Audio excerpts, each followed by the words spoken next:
Bismillah, elhamdülillah, və salatu və selamu ala Rasulillah və ala alihi və ashabihi və mən vəlah, əmmə ba'd. Hiss edirəm ki, hamınız və yaxud da çoxunuz yorğunsunuz. Elə mən də sizin kimi.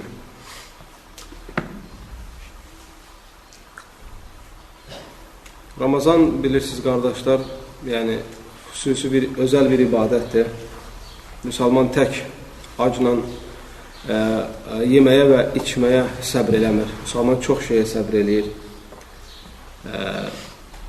Ona görə təbii ki, bu yorğunluq olmalıdır. Təbii ki, Quran qiraəti ayıdır, tilavət ayıdır, dəvətdə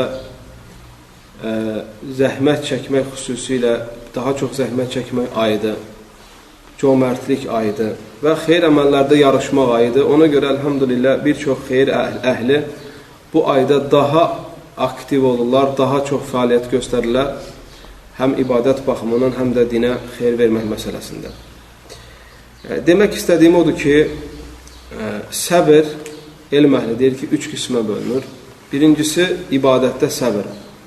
Yəni, insan bir ibadəti əda etməyə çalışırkən, qardaşlar, mütləq səbir lazımdır. Məsələ, sabah namazına oyanmağa səbir istəyir. Yuxusuz ola bilirsən, yorğun ola bilirsən, səbir istəyir. Və həmçinin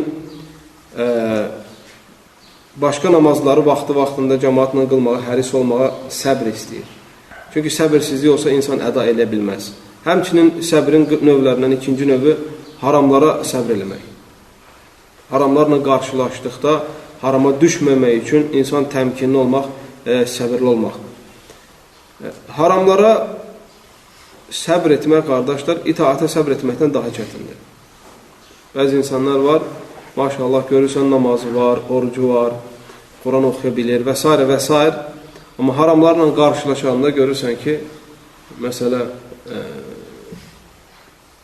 səbr edə bilmir, özünü düz apara bilmir. Məsələli insanlar var, namaz qılır, oruç tutur, amma məsələ, əmanət verəndə xəyanət eləyir. Əmanətə sahib çıxa bilmir. Baxırsan ki, söz verir, vəd verir, sözünü neynə bilmir, yerinə yetirə bilmir. Baxırsan ki, hər şey yerindədir, amma danışanda yalan danışır.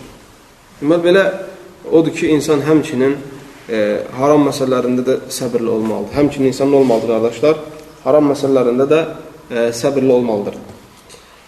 Bu, üçüncü qismi isə qəza və qədərə qarşı. Bilirsiniz ki, xeyirlə şər deyirlər, atalar sözdə var ki, qardaşdır. İnsan həyatı boyu həmişə xoşbəxt ola bilmir. İnsan həmişə gülər üzlü ola bilmir insan. Həmişə insan gözəl, yəni yaxşı xasiyyətdə və yaxud da moraldə ola bilmir. Həmişə insan zəngin ola bilmir, həmişə sağlam ola bilmir. Və yaxud da həmişə müjdəli xəbərlər eşidə bilmir. Həyat belədir, qardaşlar. Ağ tərəfi də var, qara tərəfi də var, həyatın yaxşı tərəfi də var, pis tərəfi də var, müsibət də var, neymət də var. Ümumiyyətlə, qəza və qədərə müsəlman iman gətirməlidir, təslim olmalıdır. Yəni, başımıza düzgün səbəblər tutduqdan sonra nə gəlsə, mütləq Allahdan olduğuna inanıb, təslim olub, buna razılıq göstərməliyik. Bəzən olur, insan zərələ düşür, bəzən insan olur, pulunu itirir, bəzən insan ola bilir, xəstələnir, sevdiklərindən kimisə itirir. Mütləq bu şeylərin hamısını nə eləməliyik, qardaşlar? Hamısına səbr eləməliyik.